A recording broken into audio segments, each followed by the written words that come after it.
हमारी उम्र जैसे ही 30 साल से ज्यादा होती है, हमारी पेट की चर्बी बढ़ना शुरू हो जाती है। बहुत से लोग कहते हैं कि हम उतनी ही मिकदार में खाना खा रहे हैं, वही खाना खा रहे हैं जो शुरू से खाते आ रहे हैं, लेकिन पेट की चर्बी बढ़ रही है।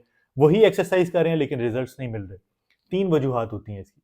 सबसे पहले तो जैसे ही 30 साल से उम्र ज्यादा होगी, एनुअल बेसिस पे आपका मसल लॉस होना स्टार्ट हो जाएगा। जितना आपका कम मसल होगा, उतना रेस्टिंग की हालत में कम कैलोरीज बर्न हो सकेंगी। रेस्टिंग की हालत का क्या मतलब है कि आप एक्सरसाइज नहीं कर रहे, आप जस्ट बैठे भी हुए हैं, तो जो कैलोरीज बर्न हो रही हैं वो कम होना शुरू हो जाएंगी। 1 किलो अगर आपका मसल कम होता है तो इसका मतलब है 30 से 35 कैलोरीज रोजाना आपकी कम बर्न होगी, जिसका मतलब है कि जितनी एक्स्ट्रा बच रही हैं वो आपके फैट्स में, चर्बी की सूरत में कन्वर्ट हो रही है। इसलिए मसल को बढ़ाना बहुत इंपॉर्टेंट है।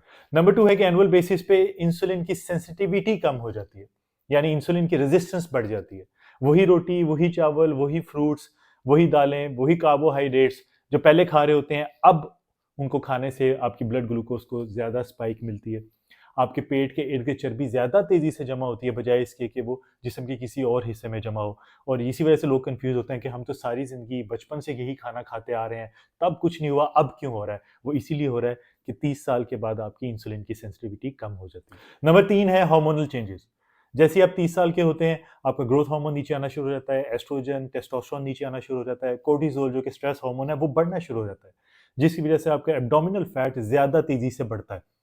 30 साल की उम्र को जैसे आप पहुंचते हैं तो बाकी जिस्म के जो हिस्से हैं उनकी निस्बत 30% ज्यादा तेजी से फैट आपके पेट के इर्द गिर्द जमा होता है।